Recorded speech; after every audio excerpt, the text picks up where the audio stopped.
nós vamos fazer aqui uma breve apresentação do livro O Partido Bolchevique, lançado agora recentemente pela editora Sundermann e escrito pelo historiador francês Pierre Brouet.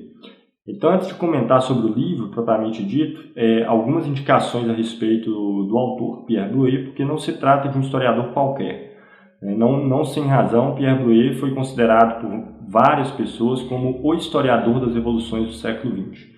E tem como grande mérito não apenas uma vida fortemente dedicada ao trabalho científico, à produção historiográfica, mas também a sua atividade militante, do qual ele esteve envolvido desde a sua juventude, com a ocupação da França pela Alemanha, onde ele se uniu à resistência, até o final dos anos 80, quando ele era militante ativo de uma organização trotskista na França. E apesar de ter sido um militante sempre envolvido com as revoluções e os movimentos de sua época, Brouet é largamente reconhecido, mesmo no interior do escopo acadêmico e do escopo historiográfico no geral, porque tem uma obra muito rigorosa, que é ancorada numa documentação vasta. Ele era um colecionador de documentos, tinha uma memória muito prodigiosa, segundo todos aqueles que o conheceram, e por isso ele ganhou um reconhecimento que extrapola o escopo do marxismo. Só para citar dois exemplos, ele saiu recentemente numa lista dos 100 maiores obras de história de todos os tempos, ao lado de Tucídides, Heródoto, com seu livro sobre a Revolução Espanhola, uma lista lançada por uma universidade americana. E também ele conseguiu atingir as universidades francesas com o apoio, por exemplo, de Pierre Tionou, que era um historiador católico, liberal e de direita, que não concordava com as interpretações de Brouet, mas via nele um historiador da mais alta competência. Então, isso só para ter uma ideia que nós estamos lidando com um dos maiores historiadores do século XX. E um dos livros que isso é notório é exatamente o Partido Bolchevique. Não à toa, o Partido Bolchevique está entre as suas principais obras, que deu a ele, ao seu trabalho, uma repercussão mundial. Ao lado do seu trabalho sobre a Espanha, que lhe deu um respeito enorme, até mesmo dentro da Espanha, e também seus trabalhos sobre a Revolução Alemã, entre 18 e 23, que até hoje considerado as principais referências sobre esse processo que se deu na virada entre os anos 10 e os anos 20 do século XX. E o Partido Bolchevique é um livro que tem, por um lado, uma linguagem apaixonante, quando você inicia e não quer parar de ler, mas não é uma linguagem apaixonante que faz caricaturas ou idealizações dos personagens que estão envolvidos no processo, nem por um lado nem por outro. E essa é um dos grandes méritos de sua obra. Ele nem enxerga o Partido Bolchevique como um ente subjetivo autônomo, que fazia as coisas unicamente de acordo com sua vontade e sua consciência, e nem em termos de pura necessidade histórica. E assim explica as diversas idas e vindas do partido como se fosse algo posto por necessidade historicamente, independente da vontade dos seus agentes. Nem uma coisa nem outra. Ele é capaz de entender a terrível força da história sobre o partido, da influência dos momentos e do contexto histórico sobre o partido, e ao mesmo tempo entender como o partido interfere e consegue ao mesmo tempo fazer história. Não à toa a questão do Partido Bolchevique é quase um lugar comum no pensamento do século XX, se referiu a ele muitas vezes, mas quase sempre de maneira muito caricatural. Por exemplo, um dos casos em que se deu mais vezes foi acusar a futura burocratização da União Soviética, que se dá após o final dos anos 20, como uma transposição do modelo hierarquizado, centralizado, burocrático do Partido Bolchevique para o interior do Estado soviético.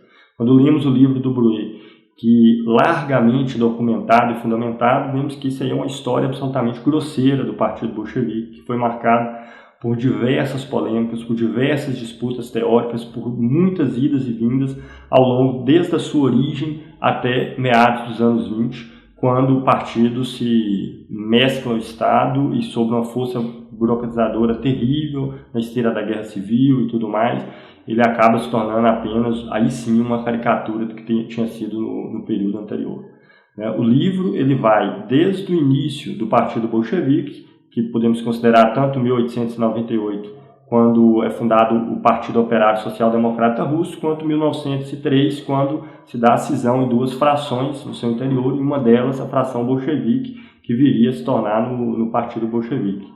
Até 1956, que é um ano importante, o ano da chamada crítica ao culto da personalidade, a chamada desestalinização promovida por Nikita Khrushchev, com relação ao período de Stalin em 1956. O livro é escrito nos anos que se seguiram, 1956, então esse é o ambiente histórico em que ele foi produzido. Então, em síntese, o que eu considero um dos grandes méritos do Brouet e raramente presente na grande maioria dos historiadores, é o fato de não só conseguir avaliar de maneira serena o que aconteceu, mas também as outras possibilidades contidas nos diversos processos que são analisados. Então é comum na maioria dos historiadores de hoje, eles considerarem aquilo que aconteceu a única hipótese possível. Isso é o que a gente chama de necessidade histórica. Foi assim e não poderia ter sido de outro modo. O Brouet tem capacidade de analisar não apenas o ocorrido, mas as possibilidades que estavam contidas em cada um dos eventos. Então, por exemplo, e além disso, desfaz, como eu falei, alguns desses mitos, por exemplo, com relação a Lenin, que era uma figura que tinha de fato um peso, uma autoridade enorme de partido, porque era fortemente respeitado como um dos fundadores da fração, um dos criadores da corrente, mas em hipótese nenhuma era a partir de Lenin que saía a política, o programa, as intervenções do partido bolchevique de maneira unilateral. Via diversas disputas, Lenin ficou em minoria em inúmeras outras ocasiões, inclusive nas ocasiões das mais importantes ele foi derrotado, e isso não era nenhum problema, isso era a rotina comum do partido bolchevique. Ele também desfaz mitos como a ideia de que o partido bolchevique era formado unicamente pela chamada inteligência russa ou grupos oriundos das classes intelectuais, médias, etc. Embora fosse verdade que vários elementos do partido eram oriundos das camadas, era um partido também que possuía uma fortíssima base operária, inclusive nos seus organismos de direção. Então são elementos que são descritos de maneira detalhada por Pierre Brouet e faz essa obra para uma análise serena, coerente, produtiva do que foi a história da Revolução Russa, do papel desse partido, da importância que ele teve, de qual foi a função dos seus principais agentes, dos seus principais personagens, para avaliação do passado e apreciação do presente. É uma obra absolutamente imprescindível, ao meu ver, indiscutivelmente a melhor obra sobre o partido bolchevique e uma das mais importantes para se compreender a dinâmica interna da Revolução Russa, não apenas de 1917, mas da sua gestação desde a virada do século até a sua degeneração e a sua burocratização, que vai até o final dos anos 50, que é o período abarcado pelo livro. Então eu aconselho realmente, porque é uma leitura imprescindível, particularmente para aqueles militantes honestos que querem fazer uma avaliação a mais clara e sensata possível do passado, para que possa de alguma maneira orientar o presente. A editora Sundermann, na primeira edição brasileira em língua portuguesa desse livro. Você pode ter uma edição portuguesa em Portugal. Tá bom, mas volta de novo. Pessoal, se gostou dos vídeos, compartilha, divulgue, curte aí o nosso canal. Se ficou com dúvidas, posta alguma coisa aí que a gente pode responder as suas dúvidas nos próximos vídeos ou na nossa página no Facebook. Valeu!